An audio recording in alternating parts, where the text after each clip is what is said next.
Por eso consideré más felices a los que ya han muerto que a los que aún viven. Aunque en mejores condiciones que estos dos están los que aún no han nacido, pues todavía no han visto la maldad que se comete en este mundo. Vi también que el mucho trabajar y el éxito en una empresa provocan la envidia de unos contra otros, y esto también es vana ilusión y querer atrapar el viento.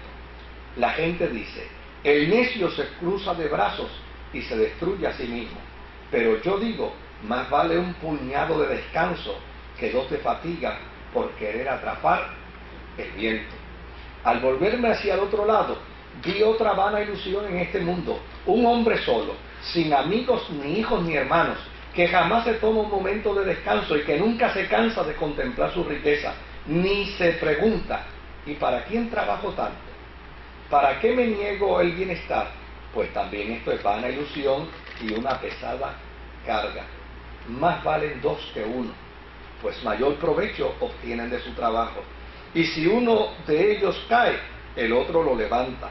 Pero hay del que cae estando solo, pues no habrá quien lo levante. Además, si 2 se acuestan juntos, uno a otro se calientan, pero uno solo, ¿cómo va a entrar en calor? Uno solo puede ser vencido, pero 2 podrán resistir. Y además, la cuerda... Que se case. Y además, la cuerda de 3 hilos no se rompe fácilmente.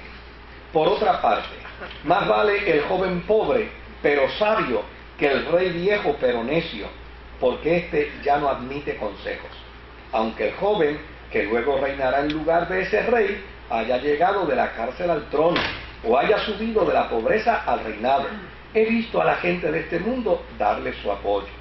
Y aunque es incontable el pueblo sobre el cual reinará, ni a ellos ni a sus descendientes los dejará contentos. Y también esto es vana ilusión y querer atrapar el viento. Cuando vayas al templo de Dios, cuida tu conducta. En vez de ofrecer sacrificios como la gente tonta que no se da cuenta de que hace mal, acércate dispuesto a obedecer. No te apresures ni con los labios ni con el pensamiento a hacer promesas a Dios, pues Dios está en el cielo y tú en la tierra. Por eso habla lo menos que puedas, porque por mucho pensar se tienen pesadillas y por mucho hablar se dicen tonterías. Cuando hagas una promesa a Dios, no tardes en cumplirla, porque a Él no le agradan los necios. Cumple lo que prometes, pues vale más no prometer que prometer y no cumplir. No permitas que tus labios te hagan pecar y luego digas ante el enviado de Dios que lo hiciste por error, porque hacer que Dios se enoje por lo que dices y destruya lo... ¿Por qué hacer que Dios se enoje por lo que dices y destruya lo que has hecho? Por lo tanto, en medio de tantas pesadillas y de tantas palabras y cosas sin sentidos, tú debes mostrar reverencia hacia Dios. No te sorprendas si en algún país ves que se oprime al pobre y que hace violencia se hace violencia a la justicia y al derecho, porque a un alto oficial lo encubre otro más alto, y otros más altos oficiales encubren a estos dos, y a eso se le llama progreso del país y estar el rey al servicio del campo. Cualquier parecido. Eso no cambia. Es naturaleza humana. Palabras con luz y esas Es naturaleza humana. Ahora, la semana pasada dijimos que la importancia del Eclesiastés no es tanto lo que se dice en aquel pasado. La importancia es la relevancia que podemos encontrar del Eclesiastés a nuestro presente, a esos planteamientos que hace el predicador, y que obviamente ahora nuestra gran responsabilidad es encontrar la relevancia en términos del mensaje evangélico, en términos del mensaje cristiano, como parte de la responsabilidad y la tarea de la iglesia, porque obviamente Eclesiastés fue escrito dentro de un contexto fue escrito dentro de un tiempo, fue escrito bajo unas circunstancias, y nosotros no podemos utilizar el libro de Eclesiastés de manera literal para hacer el literalismo bíblico de Eclesiastés, de ese pensamiento teológico, una doctrina, porque óigame, se nos va a formar un santo revolú en el proceso. Lo importante de Eclesiastés es poderlo leer primero dentro de su contexto histórico, entender, antes que nada, entender qué quiso decir el escritor de Eclesiastés dentro de su contexto. Y después que entendamos bien qué quiso decir dentro de su contexto, entonces, obviamente, reinterpretarlo a la luz de nuestra experiencia cristiana. Eso es lo relevante, eso es lo propio, porque de lo contrario, lo que hacemos son malabarismos teológicos con Eclesiastés. Cuando nos conviene decir que un pasaje bíblico que se ajusta a nuestra interpretación, decimos el sabio Salomón, pero cuando no nos conviene, entonces decimos no, eso lo escribió cuando yo estaba caído. Entonces, sí, eso es. Entonces entramos en una disparidad de planteamientos serios, porque el mismo que escribe en un lado es el mismo que escribe en otro, y no lo puedo despachar haciéndole galas de aplauso cuando dice lo que me conviene, y cuando lo que dice no me conviene, entonces si no, es que en ese momento él estaba caído, no ayunaba, no oraba, no buscaba del Señor, no tenía inspiración de Dios, entonces escribió lo que le dio la gana.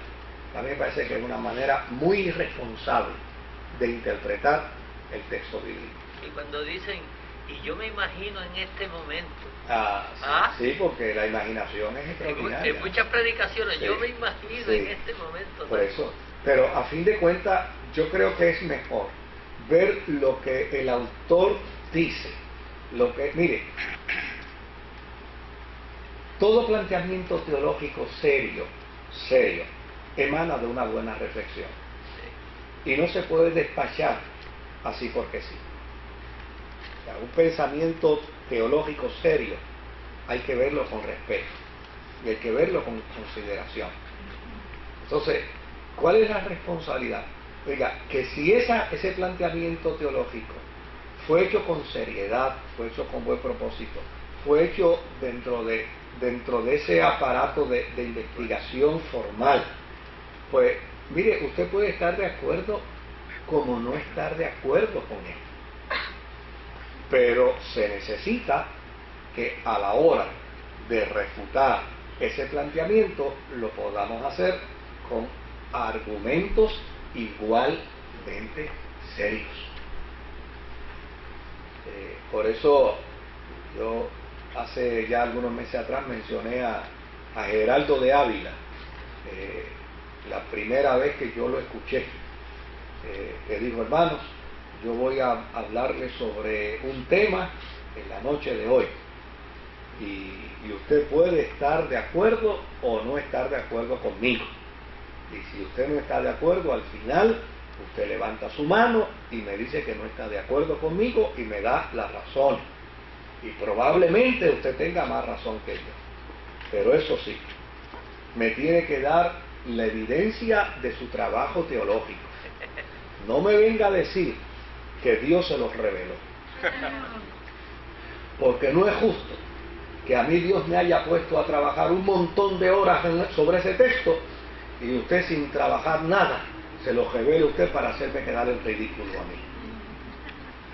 Y a mí aquello, pues obviamente me impresionó. Le dije: oye, es cierto, porque no podemos estar, no es que lo que pasa es que tú careces de la revelación del Espíritu, ¿no? O sea, mire, la revelación del Espíritu en torno a la palabra se logra a través del estudio bíblico. Punto. Es a través del estudio bíblico. Ahora, vamos a ver los primeros 3 versos. Vamos a ver esos primeros 3 versos. Yo me volví a considerar todas las violencias perpetradas bajo el sol. Vi el llanto de los oprimidos sin tener quien los consuele. la violencia de sus verdugos sin tener quien los vengue. Felicité a los muertos que ya perecieron más que a los vivos que aún viven. Inclusive más feliz aún que estos dos es aquel que no ha existido todavía, que no ha visto la iniquidad que se comete bajo el sol. Fíjense que aquí el planteamiento del autor es un planteamiento de compasión por los que son oprimidos dentro de las sociedades. Porque a fin de cuentas, esto no quiere decir que las sociedades sean malas o buenas, pero toda sociedad tiene sus absurdos. Y por lo general, los absurdos de la sociedad atentan generalmente contra el pobre. Todos los absurdos de la sociedad atentan contra la persona de menos recursos. Entonces, el autor está planteando lo que observa en términos de la gente oprimida. Y fíjense que él declara su compasión y declara una reacción humanitaria ante el sufrimiento de esta gente. Y esa, yo creo que es la primera vez en todo Eclesiastés donde el autor se conmueve por lo que ve. Porque con anterioridad ve al necio, ve al arrogante, ve al soberbio, ve al tonto, pero simplemente dice, mira, lo veo así, así, así, y describe lo que ve. Pero en esta ocasión, él dice, yo veo la opresión y yo me estremezco. Yo veo la opresión del pobre y yo reacciono con compasión ante eso. Desde luego, manifiesta un sentido emocional que hasta ahora es raro en este autor de este libro, pero plantea precisamente que él no es solamente en este momento un mero espectador, sino que él es un espectador compasivo. Desde luego, dentro del marco de la literatura eso puede tener una explicación, pero dentro del marco de la aplicación de estos 3 versos, de la explicación de este autor con respecto al Evangelio, vemos una estrecha similitud entre el autor de Eclesiastés y el Cristo del cristianismo. Fíjese que una de las cosas que se declara de Jesucristo es que cuando él miraba la multitud de los oprimidos, tenía ¿qué cosa? Compasión. Tenía compasión de ellos. O sea, el acto de la compasión está revelado dentro del Eclesiastés. Y desde luego es tan importante ese acto de compasión que el autor en ningún otro documento de Eclesiastés manifiesta esa reacción, solo la manifiesta cuando ve a la gente que está oprimida. Y desde luego, una de las cosas más dolorosas que ha experimentado nuestra sociedad a lo largo de tal vez de 2 décadas es la insensibilidad. O sea, hoy en día, yo no sé si ustedes, a lo mejor yo soy más viejo que todos ustedes, ¿verdad? Pero yo recuerdo todavía cuando iba un coche fúnebre por la avenida y todo el mundo se quitaba el sombrero. Y los que estaban escuchando radio apagaban los radios. Los negocios cerraban las puertas. La gente se detenía en actitud de respeto y de reverencia. O sea, la gente dice, ¿qué importa eso? Sí, eso tiene un valor dentro de una sociedad. Porque es cuando eso se pierde, lo que se ha perdido precisamente es sensibilidad. Y desde luego, la sociedad puede ser insensible, pero el problema muchas veces es que no solamente la sociedad es insensible, la iglesia ha caído en la trampa de la insensibilidad. Y desde luego, yo creo que uno de los planteamientos del querigma evangélico más grande es que se conviertan ellos a ti.